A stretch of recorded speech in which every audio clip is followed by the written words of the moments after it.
MNS Vinayaka కాలనీలో under drainage పనుల నిర్లక్ష్యం, తాగునీటి పైపుల ధ్వంసం, ప్రజల ఆగ్రహం. వరంగల్ నగరంలోని వినాయక కాలనీలో జరుగుతున్న అండర్ డ్రైనేజీ పనుల్లో కాంట్రాక్టర్ నిర్లక్ష్యంగా వ్యవహరిస్తున్నాడని కాలనీ ప్రజలు తీవ్ర ఆగ్రహం వ్యక్తం చేశారు. పనుల సమయంలో తాగునీటి పైపుల ధ్వంసం కావడంతో కాలనీ వాసులు గత 2 నెలలుగా తీవ్ర ఇబ్బందులు ఎదుర్కొంటున్నారని తెలిపారు. పైపులు దెబ్బతినడంతో తాగునీటి సరఫరా పూర్తిగా దెబ్బతింది. సమస్యను పలుమార్లు అధికారుల దృష్టికి తీసుకెళ్లినా కాంట్రాక్టర్ స్పందించకపోవడంతో ప్రజల్లో అసంతృప్తి నెలకొంది. ఈ సమస్యపై వరంగల్ 32వ డివిజన్ మాజీ కార్పొరేటర్ పల్లం పద్మారవి, కాలనీ అధ్యక్షుడు రామగిరి శోభన్ బాబు ఆధ్వర్యంలో కాలనీ ప్రజలు కార్పొరేషన్ గ్రీవెన్స్ విభాగంలో అధికారికంగా ఫిర్యాదు చేశారు. వెంటనే పనులను పూర్తి చేసి తాగునీటి సమస్యను పరిష్కరించాలని వారు డిమాండ్ చేశారు.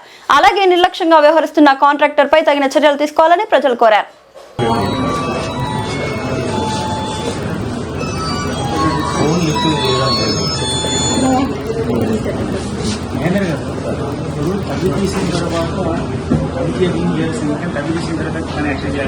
ఆయన కాదట మీరు వేరే చేసుకోవాలి. 3 నెలలు ఎట్లా బతుకుని చెప్పండి.